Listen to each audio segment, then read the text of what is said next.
शैलजा यहाँ मन में सहजीवन का भाव लेकर आई थी। सोचा था कामकाजी ऋचा को उनके आने से सहारा हो जाएगा। बच्चों की देखभाल और बाइयों के कामकाज पर नज़र रखने में वो ऋचा की सहायता करेगी। उसकी जिम्मेदारियों का बोझ हल्का हो जाएगा और शैलजा को भी दोनों पोतों के बचपन का आनंद और परिवार का सुख मिलेगा।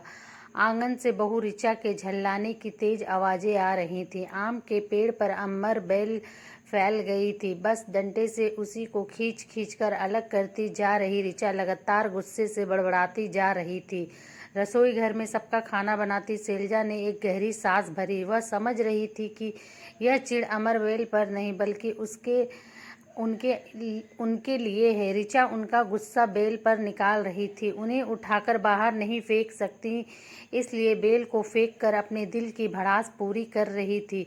ये परजीवी भी हर जगह उग आते हैं, बेशर्मों की तरह अच्छे भले पेड़ को बर्बाद कर देते हैं। हरा भरा फलदार पेड़ है, पर ये बस उसका रस चूसकर उसे सुखाकर मार कर ही दम लेंगे। ऋचा के ये शब्द सुनकर शैलजा की आंखों की कोर नमी से भीग गई। बड़ी मुश्किल से उन्होंने अपनी आंखों में आंसू आने से रोका। बेटे के घर में माँ परजीवी होती है। शैलजा के कलेजे में एक हुक उठी और माँ अपने ही बेटे की गृहस्थी को चूस कर उसे खत्म कर देगी। शैलजा को ऋचा की छोटी सोच पर अफसोस हुआ। माँ अपनी छाती से लगाकर अपना दूध पिलाते हुए कभी भी अपने बच्चे को परजीवी नहीं कहती, लेकिन उसी बेटे के घर में अगर 2 रोटियां खा ले तो उसे परजीवी, घर को बर्बाद करने वाली कहा जा रहा है। माँ के खून और दूध से सींचा जाने वाला बेटा वंशवेल होता है और बेटे के अन्न पर सींची जाने वाली माँ अमरवेल होती है। माँ और बेटे में शायद यही फर्क होता है। आँख की कोर पर झलक आए आंसू को पोंछ कर शैलजा सब्जी के लिए मसाला बनाने लगी। कढ़ाई में पिसा हुआ प्याज टमाटर डालकर एक एक कर मसाले डालने लगी। दालचीनी, जावित्री, तेजपत्ता और पत्थर चट्टा को हाथ में लिए शैलजा क्षण भर के लिए ठिठक गई। वनस्पति शास्त्र में इसे लुई केन कहते हैं। फफूंद और शैवाल के सहजीवन का एक उत्कृष्ट उदाहरण। शैवाल अपना भोजन स्वयं बनाता है, परंतु शुष्क चट्टानों पर उसी पानी उपलब्ध नहीं हो पाता। फफूंद अपने लिए भोजन नहीं बना पाता, अतः दोनों एक दूसरे के साथ रहते हैं। फफूंद वातावरण से नमी अवशोषित करके शैवाल को देता है और उस नमी की मदद से शैवाल अपना भोजन बनाकर फफूंद को देता है।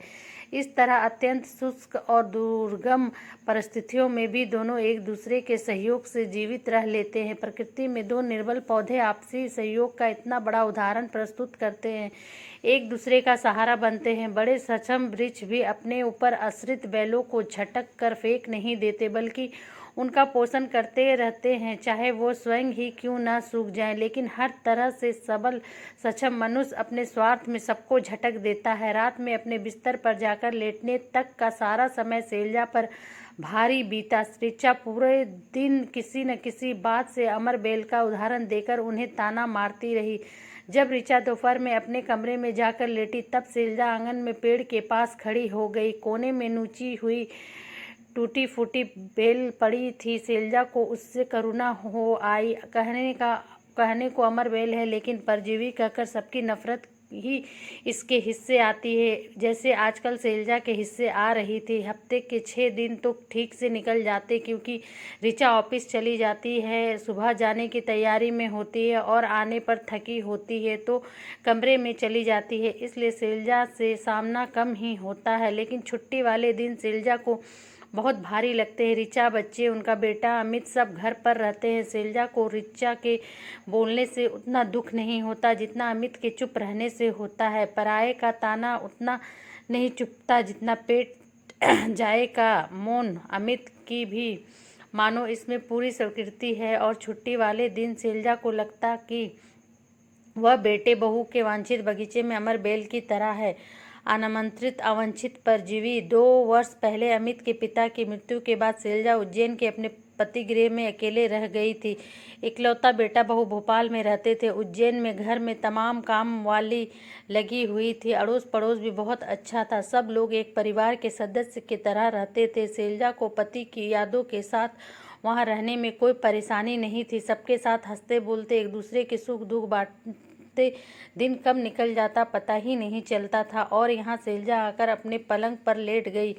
यहाँ दिन पहाड़ बनकर छाती पर लदा रहता है। नई नई यहाँ आई थी तो सैलजा अड़ोस पड़ोस में कभी कभार उठने बैठने चली जाती थी। ज़्यादा पंचायत करने की तो उनकी वैसे भी आदत नहीं थी, लेकिन हल्की फुल्की बातचीत करके मन बहल जाता था। सैलजा तो उज्जैन छोड़कर यहाँ आना ही नहीं चाहती थी, क्योंकि वह जानती थी कि घर चाहे बेटे का ही क्यों ना हो, मगर आजकल के माहौल में वह भी अपना नहीं होता।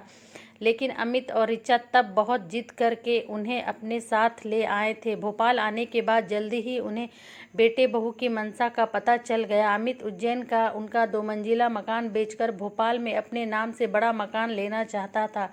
सदियों पुरानी घिसी पिटी चालबाजी और स्वार्थ की कहानी सैलजा के साथ भी दोहराई जा रही थी।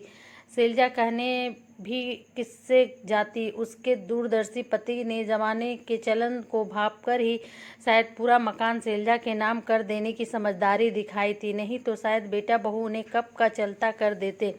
सैलजा ने उज्जैन का मकान अपने जीते जी बेचने से साफ मना कर दिया। तभी से बेटे बहू का रवैया उनके प्रति पूरी तरह बदल गया। ऋचा का मुंह मनमाने और अपमानित करने के ढंग से खुलने लगा और अमित ने चुप्पी साध ली। एक दिन ऋचा ने उन पर आरोप लगा दिया कि वे अड़ोस पड़ोस में बेटे बहू की चुगली करने जाती हैं। बस तब से आहत होकर उन्होंने किसी से बात करना भी छोड़ दिया।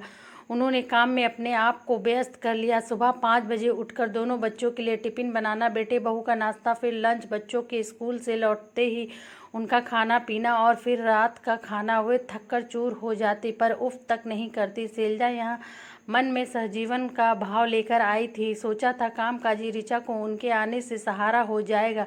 बच्चों की देखभाल और भाइयों के कामकाज पर नज़र रखने में वो ऋचा की सहायता करेगी, जिसकी जिम्मेदारी का बोझ हल्का हो जाएगा और सैलजा को भी दोनों पोतों के बचपन का आनंद और परिवार का सुख मिलेगा।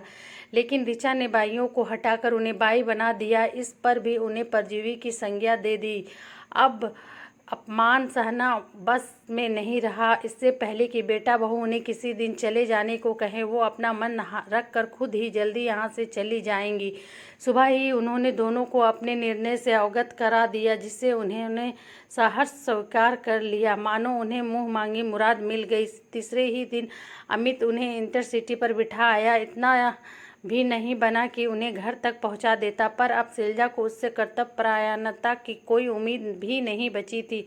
बेटे की गृहस्थी और जीवन परिपूर्ण था। उसे ना भोजन की आवश्यकता थी, ना वातावरण से प्राप्ति की। सहजीवन तो 2 जरूरतमंदों के बीच होता है, सक्षम के ऊपर तो बस ना चाहते हुए भी आश्रित ही बन जाता पड़ता है। ट्रेन चल दी और पीछे छूटते हुए शहर के साथ सैलजा ने पिछली कड़वी बातों को भी छोड़ दिया। स्टेशन पर कुली से सामान ऑटो में रखवा कर वो अपने घर पहुंची। घर को देखते ही अपनेपन के एहसास ने सैलजा को भिगो दिया। ताला कुंडी खोलने की आवाज़ आते ही आसपास से सब लोग आ गए। सैलजा को देखते ही सब अत्यंत प्रसन्न हो गए। कोई दौड़कर पीने का पानी ले आया, कोई चाय, तो कोई अपने घर से खाने की थाली परोसकर ले आया। सबकी खुशी छलक पड़ती है। ऊपर वाले हिस्से में सैलजा ने किराएदार रखे थे, वो दोनों भी अपने बेटे को लेकर आ गए। जब सैलजा भोपाल गई थी तब उनका बेटा मनु 6 माह का था। अब वह 2.5 साल का हो गया। आते ही उसकी माँ ने बताया कि यह दादी है। बस मनु दादी दादी करके उनकी गोद में चढ़ गया। रात मनु की माँ ने ही उन्हें बिस्तर पर धुली हुई चादर लगा दी, तकिए का लिहाफ बदल दिया, ओढ़ने की धुली चादर रख दी। सैलजा की आंखें भीग आई। वहाँ हफ्तों ऋचा को कहती रहती कि चादर और तकिए के लिहाफ बदल दे, लेकिन वे बदली नहीं जाते। मनु रात में कहानी सुनते हुए उनके पास ही सो गया। उसे छाती से चिपटा।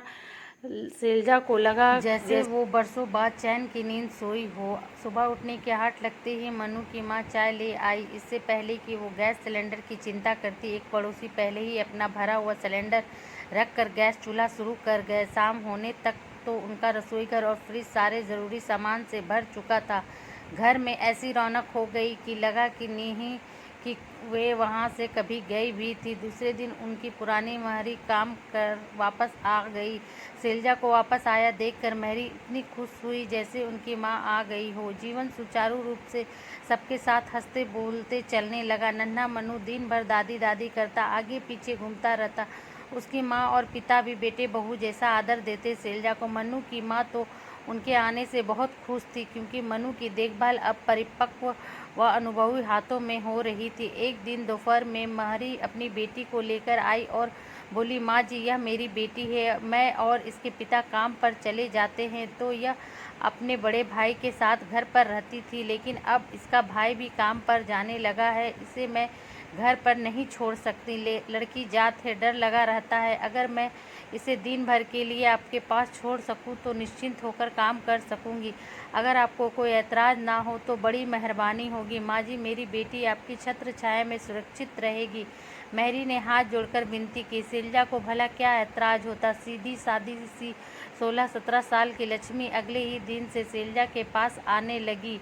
माना करने पर भी वह घर के 4 काम खुशी से कर देती। चाय बनाना, कपड़े सुखाना, उन्हें तह करके रखना, रसोई घर की साफ सफाई करना। शैलजा उसे पौराणिक कहानियाँ सुनाती तो वह बड़ी दिलचस्पी और खुशी से सुनती। धीरे धीरे और भी ऐसी लड़कियां शैलजा के पास आ गई। शैलजा उन्हें कढ़ाई बुनाई सिलाई सिखाती। दिन भर घर उनकी चहचहाट से गूंजता रहता। मन्नू भी इतनी सारी दीदियों को पाकर प्रसन्न था। शैलजा का परिवार अब काफ़ी बड़ा हो गया था। लड़कियों के चहकते और उनके माता पिता के संतुष्ट व निश्चिंत चेहरे देखकर शैलजा की आत्मा को अपार संतोष मिलता। आजकल के ज़माना में लड़की की सुरक्षा से बढ़कर और क्या तसल्ली होगी। और शैलजा वही पुण्य का काम कर रही थी। अपने भरे पूरे सुखी परिवार को देखकर उन्होंने संतोष भरी गहरी सांस ली। जिससे आपकी ज़रूरत ना हो उसके लिए कितना भी करो, कितनी भी अच्छे ढंग से रहो, पर आप रहोगे सबकी नज़र में परजीवी ही। लेकिन किसी का सहारा बनना जीवन को एक अलग ही सार्थकता, एक उद्देश्य, एक दिव्य संतोष प्रदान करता है। शैलजा का जीवन अब सही मायने में सहजीवन के भाव से परिपूर्ण था। तो आपको कहानी कैसी लगी प्लीज़ कमेंट करके ज़रूर बताएं।